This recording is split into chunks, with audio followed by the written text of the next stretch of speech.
Salve, salve galera SEB do Primeiro Super, muita saudade de vocês. Estou gravando esse vídeo, o primeiro de um conjunto de materiais que nós iremos fornecer a vocês para continuar seus estudos nesse período de quarentena por conta do coronavírus. Antes da gente começar a trabalhar a parte teórica, eu queria compartilhar com vocês algumas questões na forma de orientações. A primeira, é um momento de muita preocupação, de muita responsabilidade, mas que a gente tem que lidar também com serenidade. E lembrando que apesar da gente estar distante, estamos juntos nessa situação e só sairemos dessa situação juntos. Então muita serenidade, muita importância para as orientações que nós daremos para que vocês continuem com seus estudos, correto?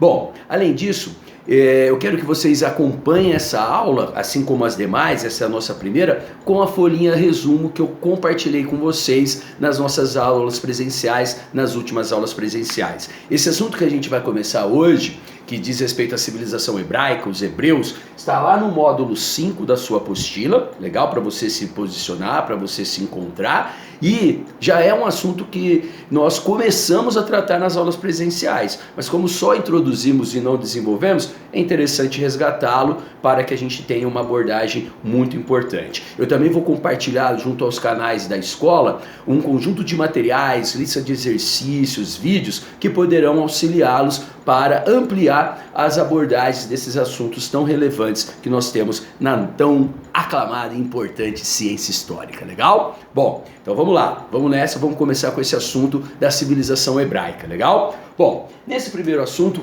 é importante a gente salientar que os hebreus vão constituir uma civilização extremamente importante, uma das mais antigas da humanidade, né, da história. Os hebreus, de imediato, eu quero que você lembre-se que é o povo que escreveu o Antigo Testamento, é o povo que vai criar a primeira religião monoteísta da história, e é um povo que tem ou teve relações com várias civilizações antigas que nós já estudamos no passado, nas aulas anteriores, e que vocês vão perceber que tem relações entre si, legal? Com essas considerações, vamos iniciar com a origem do povo hebreu.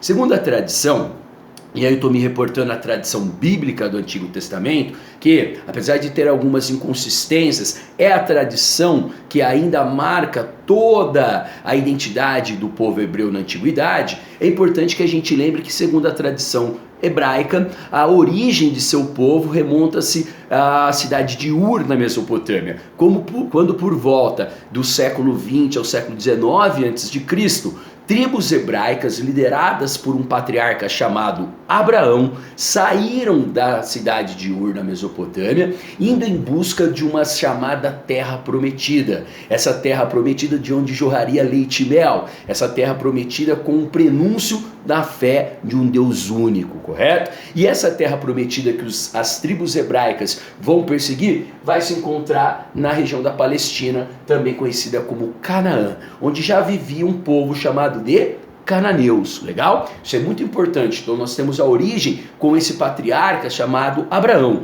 É importante a gente salientar o que é um patriarca. Patriarca é um líder político, religioso, ligado e também jurídico, ligado ao antepassado comum aos grupos. Então, numa organização mais primitiva. E os patriarcas serão importantíssimos na história dos hebreus, legal? Bom, quando ocorre a chegada dos hebreus na Terra Prometida, na Palestina, em Canaã, eles vão se fixar. Num primeiro momento não vão ter tantos atritos com os chamados cananeus, os habitantes sedentários ali da região, e como a gente pode ver no mapa, esse trajeto sai da cidade de Ur, na Mesopotâmia, e chega ali na Palestina, né, na região de Canaã, margeando o Rio Jordão, o Mar Morto, uma região muito fértil, comparado às demais localidades que encontram-se nessa região extremamente árida, legal? É importante também a gente considerar que as tribos hebraicas sempre se notabilizaram economicamente por viverem do pastoreio de animais, como cabras principalmente, e também do comércio, legal? Tudo caminhava bem, só que por volta do século XVIII, 1800, 1750 a.C., nós vamos observar que provavelmente ocorreu uma grande seca na região. E essas tribos que até então eram nômades vão migrar, e vão migrar em busca de uma região mais propícia para continuar sua civilização.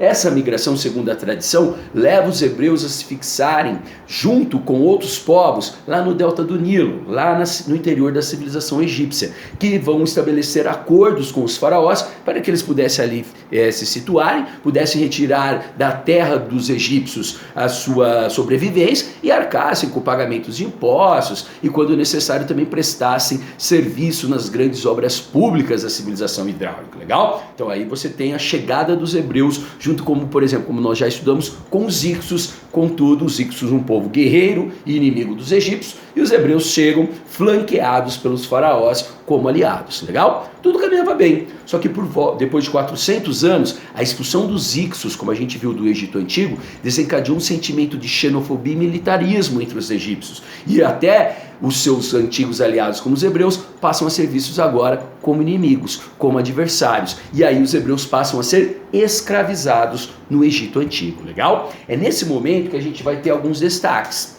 O primeiro desses destaques é que, para fugir da escravidão do Egito Antigo, as tribos hebraicas, segundo a tradição, foram lideradas por um outro patriarca, Moisés. Moisés lidera o seu povo da fuga da escravidão do Egito Antigo no seu retorno para a Palestina.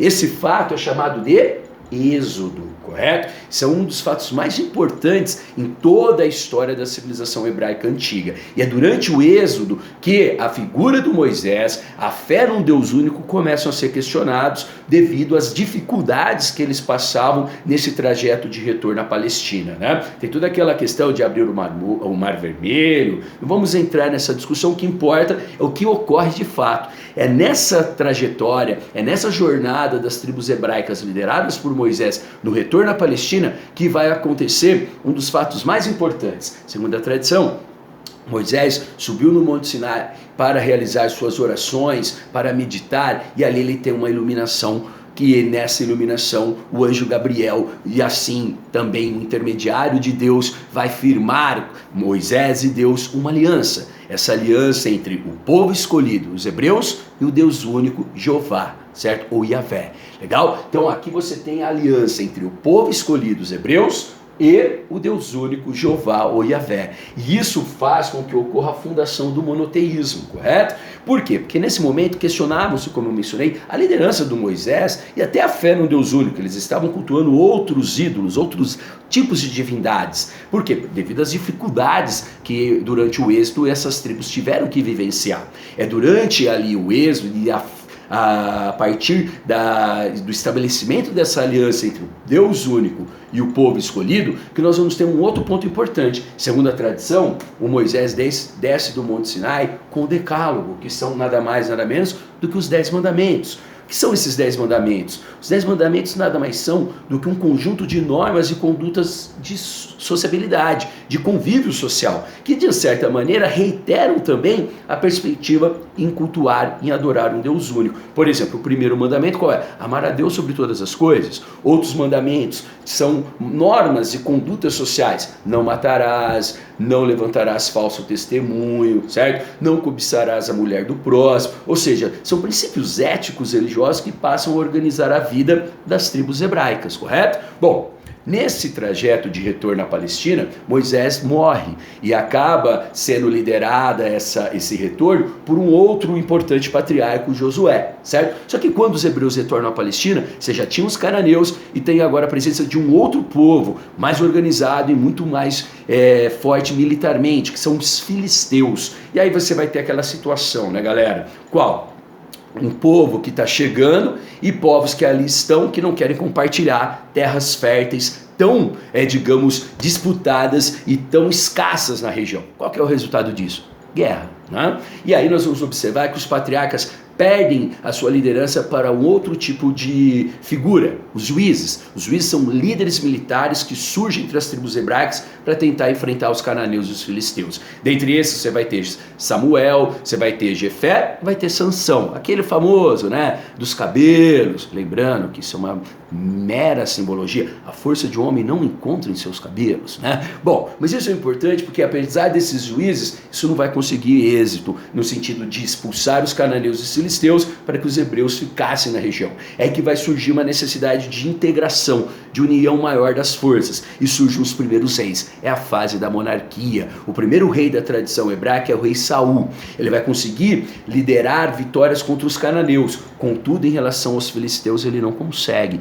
E é aí que surge uma outra figura muito importante na história hebraica, o rei Davi. Aquele mesmo que na tradição bíblica é um cara que, apesar de franzino, mas extremamente inteligente, conseguiu derrotar o grande gigante Golias. Isso é uma metáfora, demonstrando as disposições desiguais das forças entre filisteus e cananeus. Isto é, os hebreus, mesmo mais frágeis militarmente, conseguem, sob a liderança do rei Davi, derrotar os filisteus e dominar toda a Palestina. É aí que o sucessor do rei Davi é o grande rei Salomão. Com ele, a monarquia hebraica vai ganhar áreas de uma monarquia despótica, centralizadora, opulenta, luxuosa, como uma típica monarquia oriental à época, correto? E aí no rei Salomão a gente vai ter alguns destaques. Vai realizar uma grande expansão territorial, vai ter domínios também comerciais e vai construir algumas obras importantíssimas, como aqui o Templo de Jerusalém, depois conhecido como Templo do Rei Salomão, correto? Nessa construção a gente só vai observar que hoje nós temos uma de suas paredes em pé,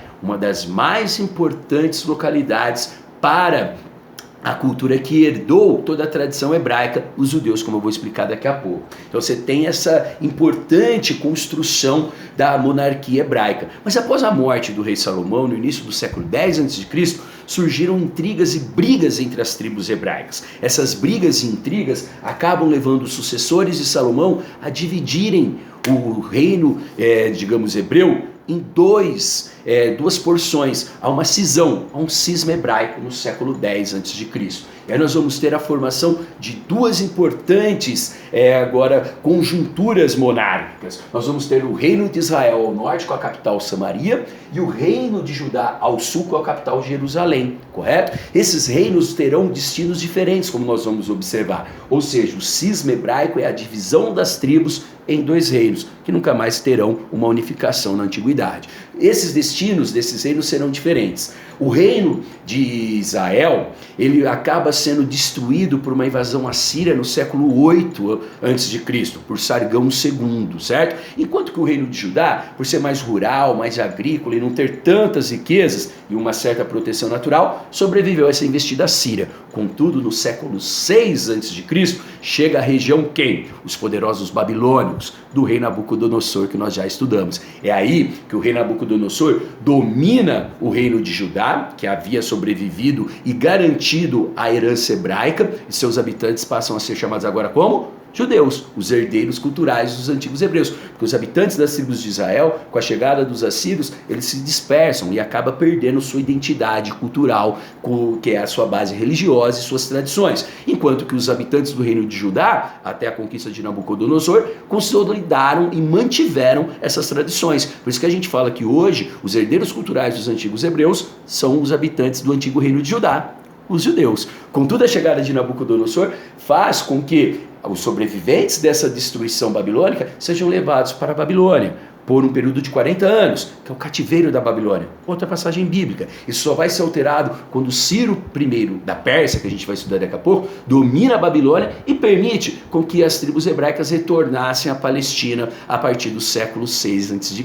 Legal? Ou seja, eles são conquistados no início do século 6 e no final do século 6, o rei da Pérsia, Ciro, permite o retorno das tribos hebraicas à Palestina. Bom, isso vai perdurar até que no século 1 a.C. chega um outro povo para conquistar a região. Qual? Os romanos. Os romanos que começam a impor aos hebreus que eles deveriam cultuar um único Deus, ou melhor, o imperador como Deus, e a escravidão e várias tradições romanas que não se encaixavam nas tradições hebraicas. O resultado são revoltas das tribos agora judias, que são os herdeiros dos hebreus, contra o poder romano. Até que no século I depois de Cristo, no ano de 70 depois de Cristo, o imperador Tito dá uma ordem para dispersar, para acabar com todos os judeus da Palestina. O resultado é a diáspora hebraica, é a dispersão dos judeus por todo o Império Romano e depois pelo mundo. Isso vai durar quase 2000 anos. A diáspora hebraica só termina em 1948,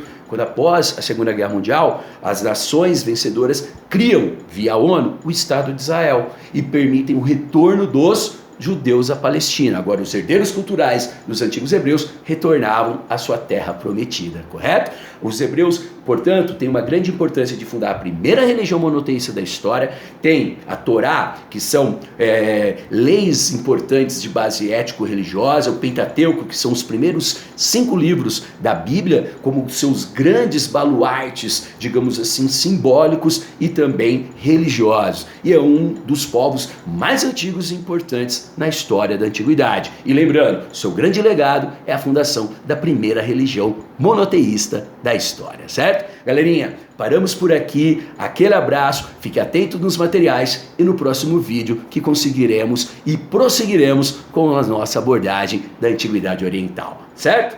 Aquele abraço, tamo junto e até mais.